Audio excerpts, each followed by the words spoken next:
Assalamualaikum warahmatullahi wabarakatuh. Yang terhormat Ibu Hulida Yuniarsi, SIP, MSI, selaku dosen pengampu mata kuliah Sistem Informasi Manajemen Pemerintahan. Perkenalkan saya Aditya Nugraha Pratama dengan NIM H109120127. Pada presentasi kali ini, saya akan menjelaskan mengenai bahasan Smart City.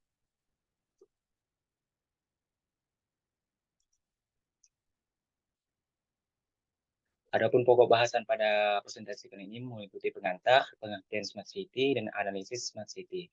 Pengantar, kita berada di era globalisasi dengan revolusi industri 4.0, di mana perkembangan teknologi semakin cepat dan kompleks yang mengakibatkan banyaknya inovasi.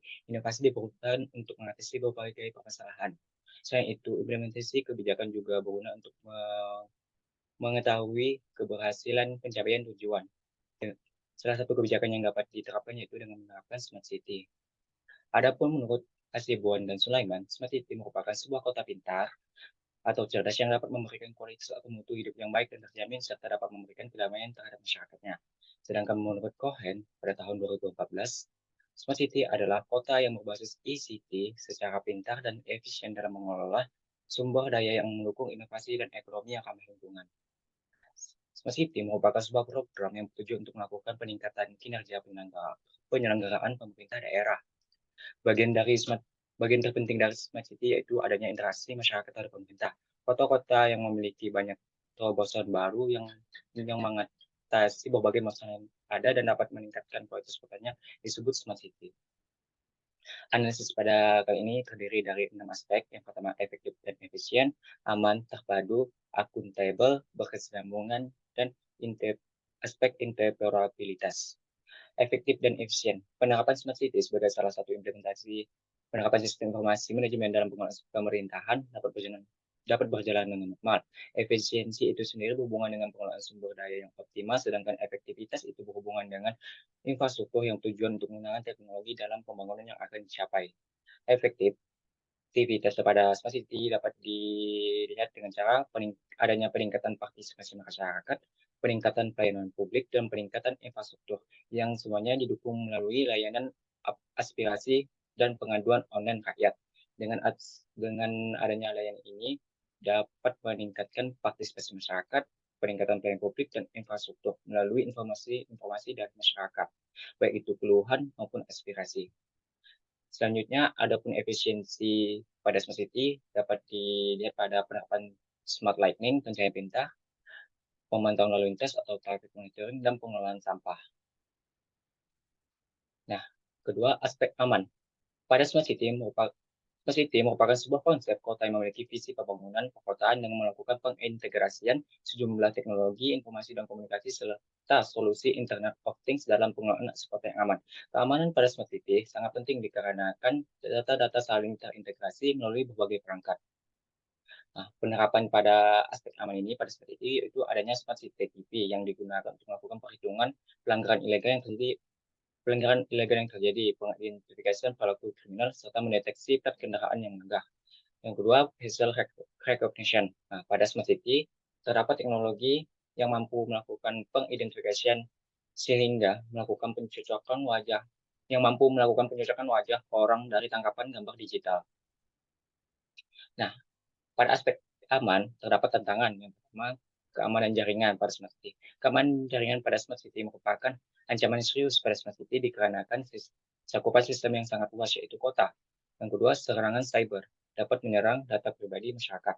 Pencegahannya pada Smart City, beberapa bagian infrastruktur ditangani oleh lembaga yang berbeda, memberi informasi atau edukasi kepada pengguna internet mengenai pencegahan serangan cyber dan membuat kebijakan yang mengatur akses data pribadi. Aspek selanjutnya itu terpadu. Maksud dari Smart City yang terpadu yaitu terdapat sebuah kota yang menggunakan teknologi agar dapat meningkatkan pengelolaan sumber daya seperti pengelolaan sistem-sistem yang berbeda dihubungkan menjadi satu kesatuan. Untuk mewujudkannya, masing-masing pemimpin daerah sebelumnya harus menetapkan visi misi, tujuan, strategi, hingga program yang dapat menjadikan kota pintar sebagai kota metropolitan. Nah, penerapan terpadu pada Smart City yaitu dapat dilihat pada kota Kediri pada program untuk menuju kota Smart City terdapat sistem informasi manajemen puskesmas. Melalui sistem informasi manajemen puskesmas, data pribadi hingga data penyakit pasien dapat informasi-informasi tersebut menjadi satu kesatuan atau terpadu dalam bentuk yang akan disimpan dalam bentuk arsip sebagai arsip internal puskesmas. Selanjutnya itu penerapan one card seperti pada Kode Jakarta, dan hanya menggunakan satu kartu, masyarakat Jakarta dapat menggunakan kartu tersebut sebagai alat pembayaran, tanda pengenal, dan kartu asuransi. Hal itu memudahkan masyarakat Kota Jakarta sehingga tidak perlu membawa berbagai macam kartu lagi. Selanjutnya, aspek akuntabel. Smart City merupakan sebuah kota pintar yang tidak hanya menggunakan teknologi, tetapi juga memegang teguh pada prinsip akuntabilitas atau bertanggung jawab dalam pengelolaan kota. Pada Smart City, dengan memanfaatkan teknologi informasi, dapat meningkatkan pelayanan publik sehingga segala kegiatan yang dilakukan oleh pemerintah, mulai dari perencanaan anggaran, pengelolaan anggaran, hingga proyek pemerintah dapat dipantau oleh masyarakat, atau prinsip transparansi dan akuntabilitas sangat dijunjung tinggi pada Smart City. Pada Smart City, perlindungan data pribadi masyarakat dikelola dengan berbagai keamanan yang ketat. Jika ada data pribadi masyarakat sampai bocor dan disalahgunakan, bidang terkait atau pemerintah harus bertanggung jawab dikarenakan terdapat kelalaian. Pemerintah juga harus bertanggung jawab jika terbukti melakukan penyalahgunaan kekuasaan dengan menerima dampak dari pelanggaran yang telah dilakukan. Selanjutnya, aspek berkesinambungan. Maksud dari Smart City yang berkesinambungan yaitu terjadi perkembangan di beberapa bidang seperti ekonomi, sosial, budaya, dan pengelolaan sumber daya yang seimbang secara berkelanjutan yang mengakibatkan kualitas hidup masyarakat naik. Nah, pada Smart City terdapat pembangunan yang berkesinambungan yang harus melihat berbagai dampak yang mungkin terjadi, baik itu keuntungan maupun kerugian di masa sekarang maupun di masa yang akan datang. Nah, pada Smart City terdapat pengelolaan transportasi yang berkesinambungan atau smart mobility. Adapun inovasi-inovasinya yaitu smart street, smart vehicle, dan smart parking. Dapat dilihat pada layanan parkir mandiri, tersedia informasi mengenai lama parkir dan jumlah tagihan harus dibayar. Selain itu, pada kendaraan dilakukan pemasangan GPS yang memudahkan pengendara untuk mencapai tujuan. Aspek berkesinambungan tidak hanya mengenai infrastruktur, tetapi juga terdapat pada kebijakan. Dapat dilihat pada Kota Semarang yang menerapkan Smart City sejak tahun 2013, pemerintah Kota Semarang berfokus memberikan pelayanan online yang meliputi sistematik, terhubung sistem, monitorable, dapat dipantau, accessible, kemudahan akses, reliable, dapat dipercaya, dan time bound, ada batasan waktu. Nah, pemerintah Kota Semarang berfokus untuk memberikan kemudahan, ketepatan, dan kepercayaan untuk masyarakatnya. Aspek selanjutnya yaitu interoperabilitas. Dalam konsep Smart City terdapat fokus utama teknologi yaitu data dan sistem aplikasi layanan yang saling interoperabilitas. Interoperabilitas itu sendiri merupakan kemampuan sistem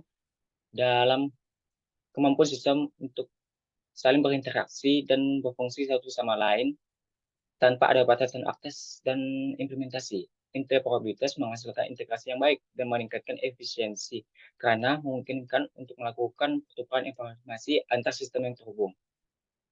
Nah, pada tahun 2018, pemerintah Kota Pontianak sedang mempersiapkan interoperabilitas yang akan mengintegrasi berbagai aplikasi aplikasi OPD. Nantinya data-data semua OPD akan tersedia lewat satu aplikasi atau satu portal, sehingga memudahkan untuk diakses. Nah, ini merupakan daftar pustaka dari materi yang bukan referensi dari yang saya gunakan. Mungkin cukup sekian yang dapat saya sampaikan. Kurang lebihnya saya mohon maaf. Wabillahi taufiq wal hidayah. Wassalamualaikum warahmatullahi wabarakatuh.